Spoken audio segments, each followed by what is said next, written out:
नमस्कार, मी रुबीना पठाण. तुम्ही पाहताय झी 24 तास. बुलेटिनच्या सुरुवातीलाच मोठी बातमी. राज्यात भेसळयुक्त दुधाविरोधात अन्न आणि औषध प्रशासनानं कारवाई सुरू केली आहे. त्यातच दुधाच्या गुणवत्तेशी संबंधित आणखी एक गंभीर प्रश्न समोर आलाय. दुधातील SNF वाढवण्यासाठी बाजारात विविध प्रकारची पशुखाद्य विकली जात आहेत. यातील अनेक पशुखाद्यांमध्ये घातक रसायन असल्याचा संशय व्यक्त करण्यात आलाय.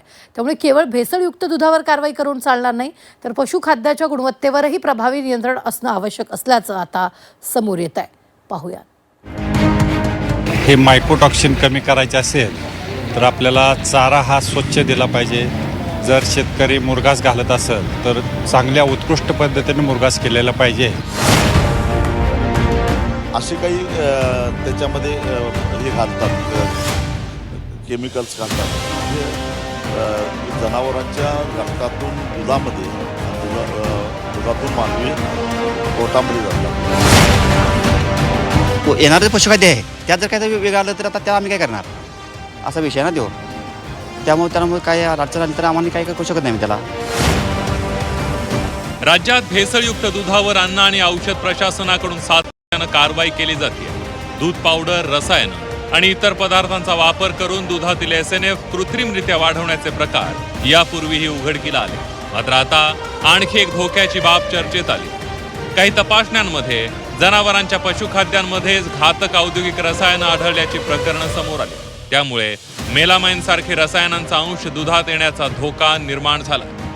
सध्या पशुखाद्य किंवा आपण जो चारा घालतो त्या चाऱ्यामध्ये बुरशी हा महत्त्वाचा घातक घटक जो दुधात उतरत आहे त्याला आपण मायकोटॉक्सिन म्हणतो. तर हे मायकोटॉक्सिन कमी करायचे असेल तर आपल्याला चारा हा स्वच्छ दिला पाहिजे. जर शेतकरी मुरघास घालत असेल तर चांगल्या उत्कृष्ट पद्धतीने मुरघास केलेला पाहिजे. त्याचबरोबर जर खाद्य घालत असेल पोळी पेंड त्यामध्ये टॉक्झिन बाइंडर जे घटक असतात ते टॉक्झिन बाइंडर जर वापरले तर आपण समजा एखाद्या चुकून चाऱ्यात किंवा खाद्यात ते बुरशी जर गेली तर ते बुरशी बाहेर काढण्याचं टॉक्झिन बाइंडर हे काम करत असतं. त्यामुळे दुधात उतरणार नाही आणि खाणाऱ्याला कुठलाही धोका होणार नाही अशी काळजी घेतली जाते. 2008 मध्ये चीनमध्ये मेलामाइन मिश्रित दूध पावडरमुळे मोठं आरोग्य संकट निर्माण झालं होतं. या घटनेत लाखो लहान मुलं आजारी पडली तर अनेक बालकांचा मृत्यू झाला. या घटनेनंतर जगभरात दूध आणि दुग्धजन्य पदार्थांमधील मेलामाइन तपासणी अधिक कडक करण्यात आली.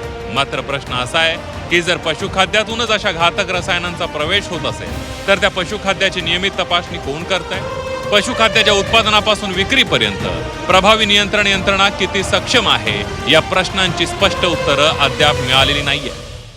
काही पशुखाद्य असे आहेत, काही ब्रँड असे आहेत की त्यांनी दुधाचं उत्पादन वाढवण्यासाठी म्हणून किंवा आमच्या पशुखाद्यामुळं फॅट वाढतो, SNF वाढतो म्हणून असे काही त्याच्यामध्ये हे घालतात, केमिकल्स घालतात की जे जनावरांच्या रक्तातून दुधामध्ये आणि दुधातून मानवी पोटामध्ये जातात आणि ते आरोग्याला घातक ठरतात.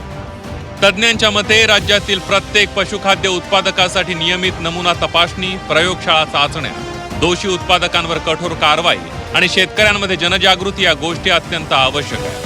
सुरक्षित पशुखाद्य मिळाल्यासच सुरक्षित दूध ग्राहकांपर्यंत पोहोचू शकतं. त्यामुळे जनावरांसाठी सुरक्षित खाद्यच बाजारपेठेमध्ये उपलब्ध करून द्यावं अशी मागणी शेतकऱ्यांनी केली आहे. दूध आमचं ओरिजिनल आमचं दूध काही प्रॉब्लेम नाही आहे. पण येणारं जे पशुखाद्य आहे त्यात जर काय वेगळं आलं तर आता त्याला आम्ही काय करणार असा विषय ना तो. त्यामुळे काय अडचण आली तर आम्हाला काय करू शकत नाही मी त्याला. भेसळयुक्त दुधाविरोधातील कारवाई जितकी महत्त्वाची आहे तितकंच महत्त्वाचं आहे दुधाच्या स्रोतांची तपासणी. जर पशुखाद्यामधूनच घातक रसायनांचा प्रवेश होत असेल तर त्यावरही तितक्याच कठोरपणे नियंत्रण ठेवणं गरजेचं आहे. ग्राहकांच्या आरोग्याचा प्रश्न लक्षात घेता पशुखाद्याची नियमित तपासणी आणि दोषींवर कठोर कारवाई ही काळाची गरज बनली आहे. प्रताप नाईक, झी 24 तास, कोल्हापूर.